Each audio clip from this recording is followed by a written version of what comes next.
গুৰুত্বপূৰ্ণ খবৰ মুখ্যমন্ত্ৰী হিমন্ত বিশ্ব শৰ্মাই চ্যালেঞ্জ দিছে আমি অসমীয়াৰ প্ৰাণৰ শিল্পী জুবিন গাৰ্গক ন্যায় দিমেই জুবিনক ন্যায় দিয়াৰ দায়িত্ব ৰাজ্য চৰকাৰৰ আমি নিষ্ঠাৰে পালন কৰিম সেই দায়িত্ব মুখ্যমন্ত্ৰী হিচাপে নহয় অনুৰাগী হিচাপে নামিছো জুবিনক ন্যায় দিয়াৰ সংগ্ৰামত জুবিন গাৰ্গক এনেদৰে ন্যায় দিমেই বুলি মুখ্যমন্ত্ৰী হিমন্ত বিশ্ব শৰ্মাই এতিয়া চ্যালেঞ্জ দিছে এটা ডাঙৰ খবৰ এই মুহূৰ্তত লৈ আহিছো মুখ্যমন্ত্ৰী হিমন্ত বিশ্ব শৰ্মাই ডাঙৰ মন্তব্য কৰিছে অসমীয়াৰ প্ৰাণৰ শিল্পী জুবিন গাৰ্গক আমি ন্যায় দিমেই চ্যালেঞ্জ কৰিছে মুখ্যমন্ত্ৰীগৰাকীয়ে চ্যালেঞ্জ দিছে জুবিনক ন্যায় দিয়াৰ দায়িত্ব ৰাজ্য চৰকাৰৰ আমি নিষ্ঠাৰে সেই দায়িত্ব পালন কৰিম মুখ্যমন্ত্ৰী হিচাপে নহয় অনুৰাগী হিচাপে জুবিনক ন্যায় দিয়াৰ সংগ্ৰামত নামিছো বুলি এতিয়া ডাঙৰ মন্তব্য মুখ্যমন্ত্ৰী হিমন্ত বিশ্ব শৰ্মাৰ আৰু জুবিন গাৰ্গক ন্যায় দিমেই বুলি মুখ্যমন্ত্ৰী হিমন্ত বিশ্ব শৰ্মাই এনেদৰে চ্যালেঞ্জ দিছে এটা ডাঙৰ খবৰ আমি জুবিন গাৰ্গক ন্যায় দিমেই ডাঙৰ মন্তব্য আছে মুখ্যমন্ত্ৰীগৰাকীৰ মন্তব্য শুনাম কিন্তু তাৰ পূৰ্বে তথ্য লৈ আহিছো আসলতে মুখ্যমন্ত্ৰী হিমন্ত বিশ্ব শৰ্মাইনো কি কৈছে লগতে অসমীয়া জাতি মাটি ভেটি ৰক্ষাৰ স্বাৰ্থত অক্লান্ত সংগ্ৰামত নিয়োজিত হৈ থাকিম অসমীয়া জাতি মাটি ভেটি ৰক্ষাৰ স্বাৰ্থত আমি নিয়োজিত হৈ থাকিম এই ক্ষেত্ৰত কোনেও বিপথে পৰিচালিত কৰিব নোৱাৰে আমাক কোনেও বিপথে পৰিচালিত কৰিব নোৱাৰে বুলি তাৎপৰ্যপূৰ্ণ মন্তব্য মুখ্যমন্ত্ৰীগৰাকী সিংগাপুৰত থকা লোকৰ বিৰুদ্ধে প্ৰয়োজন হলে আমি কঠোৰ হ'ম সিংগাপুৰত প্ৰবাসী অসমীয়াসকল যিসকল সেই ইয়াৰ্ড পাৰ্টিত আছিল তেখেতসকলৰ বিৰুদ্ধে প্ৰয়োজনত আমি কঠোৰ হ'ম শ্যামকানু সিদ্ধাৰ্থ শৰ্মা শেখৰ অমৃতপ্ৰভা আটাইকে ইতিমধ্যে গ্ৰেপ্তাৰ কৰা হৈছে প্ৰথমবাৰৰ বাবে কোনো অভিযুক্তক একেলগে 14 দিনৰ জিম্মালৈ দিছে আদালতে এই ডাঙৰ মন্তব্য মুখ্যমন্ত্ৰী হিমন্ত বিশ্ব শৰ্মাৰ আৰু অসমীয়াৰ প্ৰাণৰ শিল্পীগৰাকী হিয়াৰ আমঠু হাতত জুবিন গাৰ্গক ন্যায় দিমেই বুলি এক প্ৰকাৰ চ্যালেঞ্জ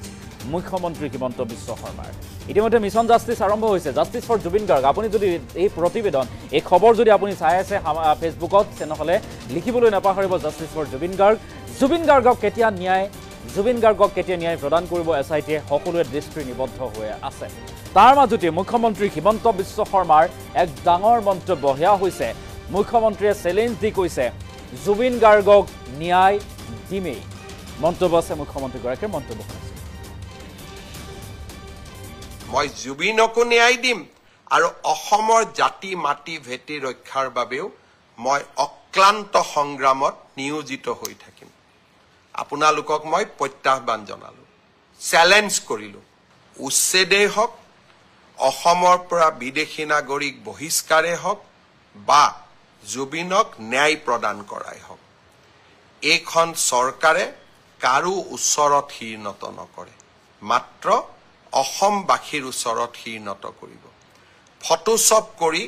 কোনোবাই যদি ভাবে হিমন্ত বিশ্ব শৰ্মাক দুৰ্বল কৰিব পাৰিব কোনোবাই যদি ভাবে ভুৱা ফটোগ্ৰাফ উলিয়াই হিমন্ত বিশ্ব শৰ্মা সেই প্ৰচেষ্টা আপোনালোকে নকৰিব মই আকৌ এবাৰ আপোনালোকক অনুৰোধ কৰিম মই আজি ফেচবুকৰ পিছত মই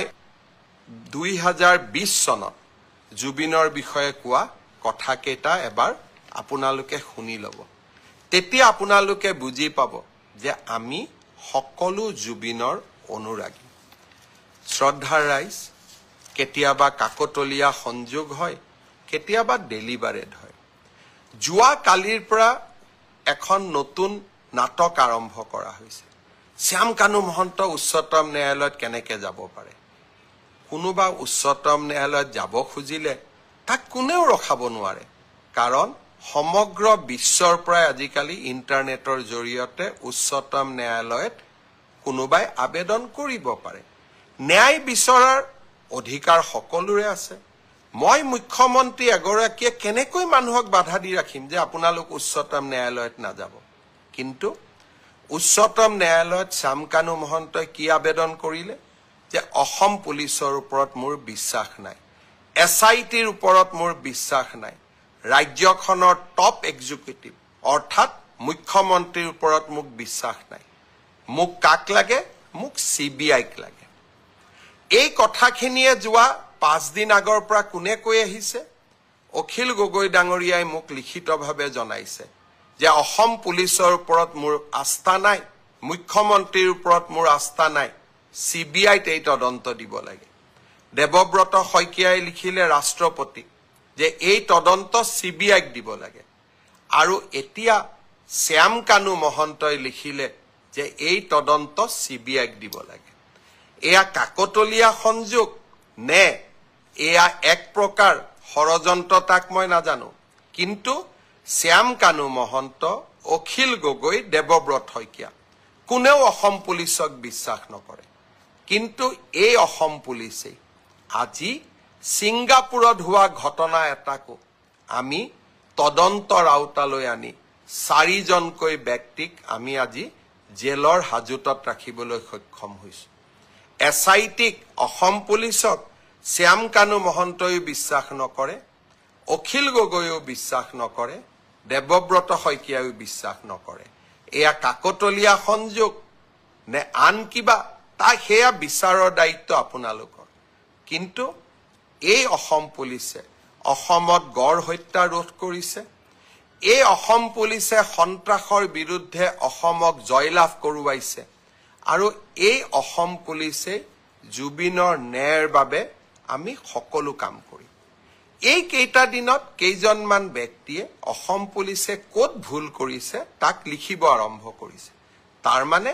ইনডাইৰেক্টলি তেওঁলোকে শ্যাম কানু মহন্ত আৰু সিদ্ধাৰ্থ শৰ্মাক বুজাইছে যে এই কেইটা পইণ্ট লৈ আপোনালোকে আদালতৰ ওচৰলৈ যাওক এই কুচকাৱাজবিলাক আপোনালোকে কিয় কৰি আছে আপোনালোকে জুবিনৰ মৃত্যুৰ তদন্ত বিচাৰিছে নে নাই জুবিনক ন্যায় দিয়াটো বিচাৰিছে নে নাই মোৰ সন্দেহ থাকি গৈছে মই আশা কৰিম আপোনালোকে চৰকাৰখনক সহযোগিতা কৰক আৰু এতিয়া জুডিচিয়েল কমিছনো আমি গঠন কৰিলো ন্যায়িক তদন্ত কোনে ন্যায়িক তদন্ত কৰিব গুৱাহাটী উচ্চ ন্যায়ালয়ৰ এজন সিটিং জাজ জাষ্টিস সৌমিত্ৰ শইকীয়া তেওঁক আপোনালোকে সহায় কৰক অসমখনক 2026ত নিৰ্বাচন হ'ব আপোনালোকে বিজেপিক হৰুৱাব খোজে বেলেগ ইস্যু লওক ৰাস্তা হোৱা নাই কাজিৰঙাত কৰিডৰৰ কথা কৈছিল কৰিডৰ হোৱা নাই নামৰু ফাৰ্টিলাইজাৰ খুলিম বুলি কৈছিল খোলা নাই দলং বনাম বুলি কৈছিল বনোৱা নাই চাকৰি দিম বুলি কৈছিল দিয়া নাই লোন দিম বুলি কৈছিল দিয়া নাই জুবিনৰ মৃত্যুক লৈ নিকৃষ্ট ষড়যন্ত্ৰ নকৰিব আৰু এটা কথা মই আপোনালোকক কৈ দিওঁ এভিকশন চলি থাকিব আপোনালোকে যদি ভাবিছে যে আপোনালোকে এনেবোৰ আশ্ৰয় লৈ এভিকশনৰ পৰা আঁতৰি যাব খুজিব তাক আপোনালোকে কেতিয়াও মানি ল'ব নোৱাৰিব কাৰণ আমি আমাৰ জাতি মাটি ভেটি সুৰক্ষাৰ স্বাৰ্থত আমি অটল হৈ থাকিম আৰু আপোনালোকে মোক কেতিয়াও ডাইভাৰ্ট কৰিব নোৱাৰিব আৰু মই ডাইভাৰ্ট নহওঁ মই জুবিনকো ন্যায় দিম আৰু অসমৰ জাতি মাটি ভেটি ৰক্ষাৰ বাবেও মই অক্লান্ত সংগ্ৰামত নিয়োজিত হৈ থাকিম আপোনালোকক মই প্ৰত্যাহ্বান জনালো চ্যালেঞ্জ কৰিলো আপোনালোকে আপোনালোকৰ নিকৃষ্ট খেলখন খেলি থাকক অসমবাসী ৰাইজৰ অজস্ৰ আশীৰ্বাদ মোৰ মূৰৰ ওপৰত আছে মা কামাখ্যা মহাপুৰুষ শ্ৰীমন্ত শংকৰদেৱৰ আশীৰ্বাদেৰে আমি অসমখনৰ জাতি মাটি ভেটি ৰক্ষা কৰিম এভিকশন চলি থাকিব বিকাশৰ কৰ্মযজ্ঞ চলি থাকিব আৰু জুবিনক যোৱা ফেচবুক লাইভত মই এটা কথা উল্লেখ কৰিছিলোঁ যে আমি সকলো জুবিন গাৰ্গৰ অনুৰাগী কোনোবা এজনে ভাবিব পাৰে যে মই বেছি ডাঙৰ অনুৰাগী কোনোবা এজনে ভাবিব পাৰে যে মুতকৈ আৰু ডাঙৰ অনুৰাগী কোনো নাই কিন্তু প্ৰকৃত সত্যটো হ'ল যে প্ৰতি গৰাকী অসমবাসীয়ে জুবিনৰ অনুৰাগী আমি কোনো বেছি নহয় কোনো কম নহয় আৰু বহু ক্ষেত্ৰত মই ভাবো যে জুবিনৰ মৃত্যু জুবিনৰ হত্যা জুবিনৰ মৃত্যু জুবিনৰ দুখজনকভাৱে জুবিন আমাৰ মাজৰ পৰা আঁতৰি যোৱা এই ঘটনাই প্ৰতিজনকে কৰবাত নহয়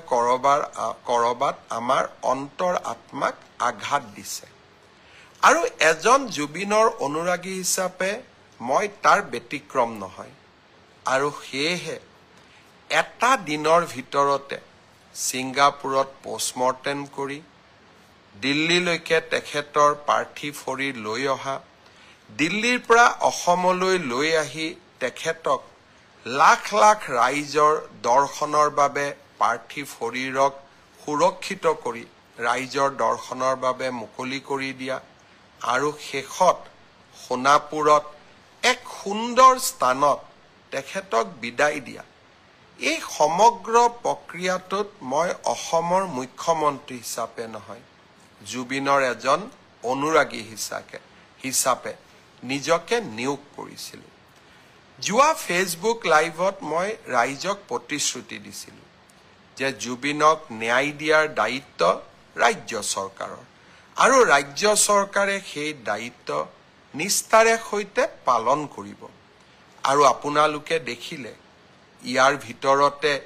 আমি এই ঘটনাৰ লগত জড়িত বুলি সন্দেহ কৰা শ্যামকানু মহন্ত সিদ্ধাৰ্থ শৰ্মা শেখৰজ্যোতি ভূঞা অমৃতপ্ৰভা মহন্ত আটাইকে আমি গ্ৰেপ্তাৰ কৰিলোঁ আৰু 14 দিনৰ বাবে পুলিচৰ ৰিমাণ্ড ল'বলৈ সক্ষম হ'ল সাধাৰণতে কোনো ন্যায়ালয়ে 14 দিন পুলিচ ৰিমাণ্ড নিদিয়ে এই ক্ষেত্ৰত আমাৰ প্ৰচেষ্টাই এটা ব্যতিক্ৰমী ৰূপ ল'লে প্ৰথমবাৰৰ বাবে আমি কোনোবা এজন অভিযুক্তৰ বিৰুদ্ধে 14 দিনৰ পুলিচৰ ৰিমাণ্ড ল'বলৈ সক্ষম হৈছোঁ যিসকল অধিবক্তা আছে তেওঁলোকে জানে আদালতে 3 দিন 4 দিন কৰি ৰিমাণ্ড দিয়ে কিন্তু একেলগে আমি 14 দিনৰ ৰিমাণ্ড ল'বলৈ সক্ষম হ'লো এতিয়া আমাৰ অপেক্ষা ছিংগাপুৰত থকা অসমীয়া লোকসকলে যাতে আমাৰ তদন্ত প্ৰক্ৰিয়াত আহি সহযোগিতা কৰে আৰু তেখেতসকলে যদি এই তদন্ত প্ৰক্ৰিয়াত সহযোগ নকৰে আমি তেখেতসকলৰ বিৰুদ্ধেও আমি কঠোৰ হ'ম